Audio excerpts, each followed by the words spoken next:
Hamza, why did he come to the World Atheist Convention? He said it was to reach out to atheists, to engage with them.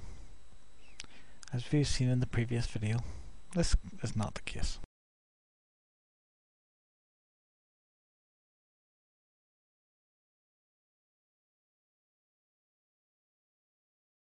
A cause does not imply a God. I agree. So why do we care? You didn't let me finish. Okay, now you're going to finish. Okay, good. So the first thing, in terms of random quantum fluctuations and subatomic events that don't correspond to causality, well, that's a particular view amongst physicists, which is the indeterministic view. We don't have to hold that view. You know, the mathematics is there, but there could be different translations in the real world. So for instance,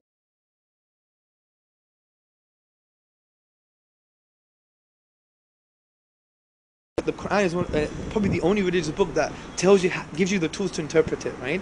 So what the Quran says is you take general principles in the Quran, general values or general statements, and you refer them to specific ones that relate to the same topic. So in normal literature and linguistics, it's called inter and intertextuality, okay? So when we take general statements, we can make them specific with the Arabic language used in the Quran itself. So it's not crude from that perspective, and we have a scope of interpretation, because if the classical Arabic dictionaries were preserved, and you have a scope of meaning. So when we have the scope of meaning, we know that these things are quite specific. Significantly, even when the Quran says that the universe is expanding, for example, there's the word here, expanding, which actually means expanding in the past or expanding in the future. There is a scope of interpretation, do you see? Yes. So the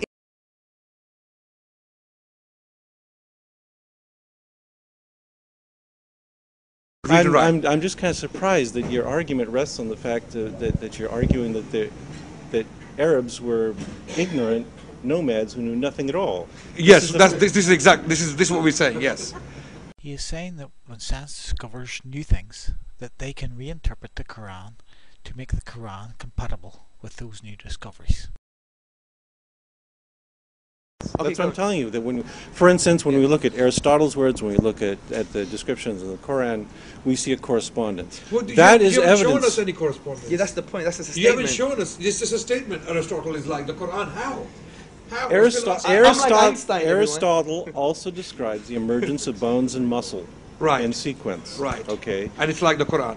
And it's like the Quran. Which Well, does Aristotle say the bones come first and then the flesh and the muscles? Does he say that? Are you sure?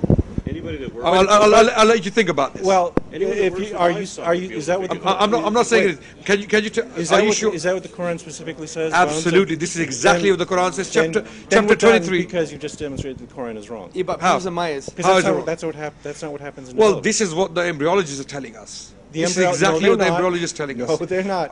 Okay. Embryologists. Let me tell you what Keith Moore said. I mean, you can disagree with him. He doesn't like Keith Moore. I don't know why you don't. What he said on the page number 364A of his book, The Human Embryo, that in the 7th week the bones are formed, and immediately after that the flesh is formed, and the flesh, the bones are clothed with flesh.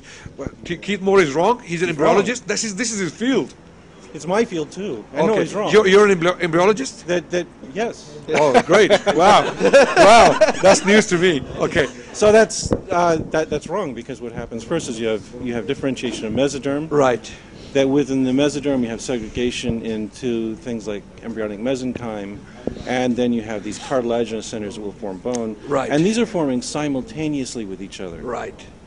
Simultaneously.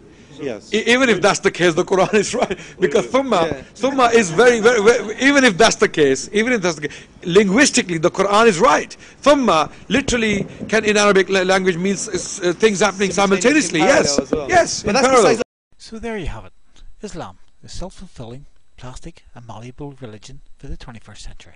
It can be whatever you want it to be, as long as you don't want it to be logical, honest or true. Case proven. Okay, go for it. And then